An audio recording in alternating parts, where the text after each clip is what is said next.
رسول اور ان کے صحابہ کو لیا جاتا تھا اور پوری قوم ہلاک کر دی جاتی تھی۔ البتہ عذاب الہی کی صورتیں اور نوعیتیں مختلف رہی ہیں۔ ایسا بھی ہوا ہے کہ پوری قوم کو ایک عظیم طوفان باد براں کے ذریعہ غرق کر دیا گیا، جیسے حضرت نوح کی قوم کے ساتھ معاملہ ہوا، اور کہیں ایسا ہوا کہ پوری کی پوری قوم کو ان کی بستیوں کے اندر ہی ختم کر دیا گیا، جیسے قوم لوط، قوم عاد اور قوم سمود کی بستیاں۔ آخرکار ہر ایک کو ہم نے اس کے گناہ میں پکڑا، پھر ان میں سے کسی پر ہم نے پتھراؤ کرنے والی ہوا بھیجی، اور کسی کو ایک زبردست دھماکے نے آ لیا، اور کسی کو ہم نے زمین میں دھنسا دیا اور کسی کو غرق کر دیا۔ تم نے ان مشرکین مکہ کو قتل نہیں کیا بلکہ اللہ نے انہیں قتل کیا ہے۔ ابو لہب میدان میں نہیں آیا تھا، لیکن عذاب الہی سے وہ بچ نہ سکا، چنانچہ غزوہ بدر کے کچھ ہی دنوں بعد وہ مکہ کے اندر ہی کسی بیماری میں مبتلا ہو کر نہایت عبرتناک موت سے دوچار ہوا۔ اس کا تمام جسم سڑ گیا، اس میں شدید تفن پیدا ہو گیا تھا، چنانچہ اس کے اپنے قریبی رشتہ داروں نے بھی اس کو ہاتھ نہیں لگایا۔ رسول صلی اللہ علیہ وسلم کی معیشت کے مطابق چاہتے تھے کہ فیصلہ ہو جائے، جس طرح سورۃ الانفال میں ہے، جو مرے وہ دلیل کے ساتھ مرے اور جو جیے وہ دلیل کے ساتھ جیے۔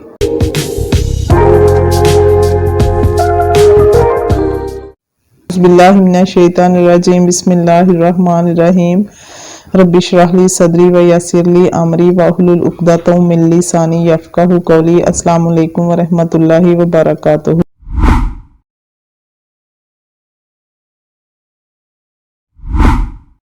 ہمارا جو ٹاپک غزوہ بدر ہے وہ بھی جاری ہے، وہاں سے اس کا آغاز کرتے ہیں جہاں سے اس کو چھوڑا تھا۔ آج کا جو ہمارا ٹاپک ہے وہ ہے سنت اللہ کا ظہور۔ غزوہ بدر میں مٹھی بھر مسلمانوں کے ہاتھوں قریش کی شرمناک عظمیت اور ان کے 70 سربراہ وہ لوگوں کا کھیت رہنا، اصل میں یہ عذاب الہی تھا۔ اللہ تعالیٰ کی سنت یہ رہی ہے کہ جب وہ کسی قوم یا ملک کی طرف کسی رسول کو بھیجتا تو وہ قوم انکار پر اس درجہ اڑ جاتی کہ رسول کی جان لینے کے درپے ہو جائیں، یہاں تک کہ رسول کو وہاں سے ہجرت کرنی پڑے، تو رسول اور ان کے ساتھیوں کی ہجرت کے بعد اس قوم پر عذاب کا آنا لازم ہوتا تھا۔ رسول اور ان کے صحابہ کو لیا جاتا تھا اور پوری قوم ہلاک کر دی جاتی تھی۔ البتہ عذاب الہی کی صورتیں اور نوعیتیں مختلف رہی ہیں۔ ایسا بھی ہوا ہے کہ پوری قوم کو ایک عظیم طوفان باد براں کے ذریعہ غرق کر دیا گیا، جیسے حضرت نوح کی قوم کے ساتھ معاملہ ہوا، اور کہیں ایسا ہوا کہ پوری کی پوری قوم کو ان کی بستیوں کے اندر ہی ختم کر دیا گیا، جیسے قوم لوط، قوم عاد اور قوم سمود کی بستیاں۔ کہیں ایسا ہو کہ اہل تمرد کو زمین میں دھنسا دیا گیا، جیسے قارون کے ساتھ معاملہ ہوا، اور کہیں ایسا بھی ہوا کہ کفارہ مکذبین کے سربراہ آودہ اور چپتا چپتا لوگوں کو ان کی بستیوں سے باہر نکالا گیا اور ان کو عذاب الہی سے ملیا میٹ کر دیا گیا، جیسے کہ آل فرعون کو حضرت موسیٰ کے تعاقب میں نکالا گیا اور ان کو سمندر میں غرق کر دیا گیا۔ سورۃ العنکبوت میں ہے کہ آخرکار ہر ایک کو ہم نے اس کے گناہ میں پکڑا، پھر ان میں سے کسی پر ہم نے پتھراؤ کرنے والی ہوا بھیجی، اور کسی کو ایک زبردست دھماکے نے آ لیا، اور کسی کو ہم نے زمین میں دھنسا دیا اور کسی کو غرق کر دیا۔ آل فرعون کے ساتھ جو معاملہ ہوا، اس سے ملتا جلتا معاملہ قریش مکہ کے ساتھ کیا گیا۔ یہاں اس سنت اللہ کا ظہور ہمیں صرف اس فرق کے ساتھ ملتا ہے کہ آل فرعون کو تو سمندر میں غرق کر دیا گیا، لیکن قریش کے جو نامی گرامی سردار نبی صلی اللہ علیہ وسلم کو ایذا پہنچاتے رہے، جو حضور صلی اللہ علیہ وسلم کے خون کے پیاسے تھے، جو توحید کی انقلابی دعوت کے شدید مخالف تھے، ان سب کو میدان بدر میں کھینچ لایا گیا اور انہیں اہل ایمان کے ہاتھوں قتل کرا دیا گیا۔ اسی سنت اللہ کی جانب اشارہ سورۃ الانفال کی آیت نمبر 17 کے آغاز میں ہے کہ اے مسلمانوں، تم نے ان مشرکین مکہ کو قتل نہیں کیا بلکہ اللہ نے انہیں قتل کیا ہے۔ ابو لہب میدان میں نہیں آیا تھا، لیکن عذاب الہی سے وہ بچ نہ سکا، چنانچہ غزوہ بدر کے کچھ ہی دنوں بعد وہ مکہ کے اندر ہی